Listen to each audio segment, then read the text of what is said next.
और इजराइल के बीच टेंशन इतनी ज्यादा बढ़ गई है कि आने वाले समय में अगर इजराइल ईरान के न्यूक्लियर साइट पर हमला कर दे या उसे उड़ा दे तो कोई आश्चर्य की बात नहीं होगी। लेकिन अब सवाल उठता है कि अगर कभी इजराइल ने ऐसा किया तो न्यूक्लियर साइट के ब्लास्ट से भी ईरान में वैसी ही तबाही देखने को मिलेगी जैसी कभी हिरोशिमा और नागासाकी में परमाणु बम के हमले में देखने को मिली थी। चलिए आज इस वीडियो के माध्यम से इसके बारे में विस्तार से बताते हैं। किसी न्यूक्लियर साइट में होने वाला ब्लास्ट किसी न्यूक्लियर बम के विस्फोटक से अलग होता है।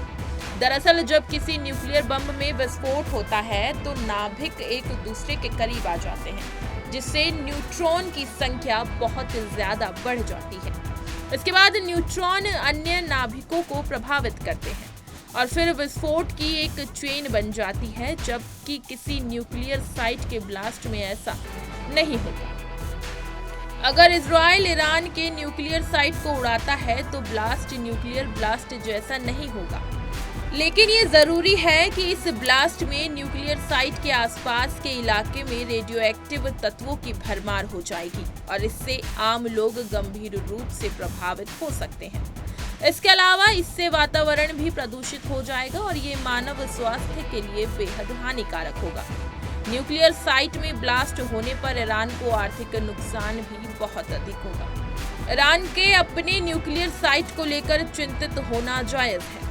ऐसा इसलिए क्योंकि इजराइल ऐसा पहले भी कर चुका है। अपने अस्तित्व में आने के बाद से इजराइल 2 परमाणु संयंत्रों को उड़ा चुका है। इसमें पहला इराक और ओसिराक न्यूक्लियर रिएक्टर था और दूसरा सीरिया का अल किबर न्यूक्लियर रिएक्टर। इजराइल ने 7 जून 1981 को इराक के ओसिराक रिएक्टर पर ऑपरेशन ओपेरा के तहत हवाई हमले किए थे। दरअसल इराक ने ओसिराक रिएक्टर को फ्रांस से खरीदा था और उसकी मदद से इराक कथित तौर पर न्यूक्लियर हथियारों के विकास पर काम कर रहा था।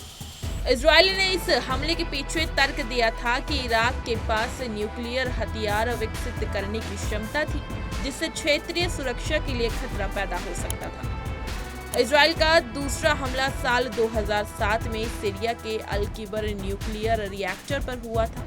6 सितंबर 2007 को इजराइल ने दावा किया कि उसने सीरिया के अल किबर रिएक्टर, जिसे उत्तर कोरिया की सहायता से बनाया गया था, उसे नष्ट कर दिया है।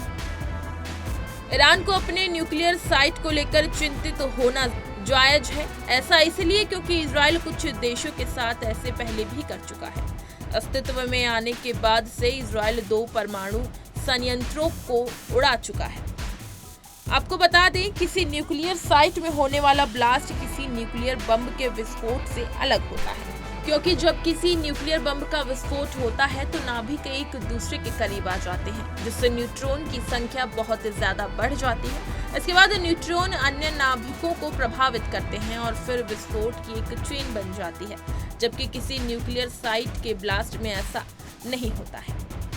इसी तरह की तमाम खबरें और अन्य अपडेट्स के लिए बने रहिए हमारे साथ और देखते रहिए punjabkesari.com।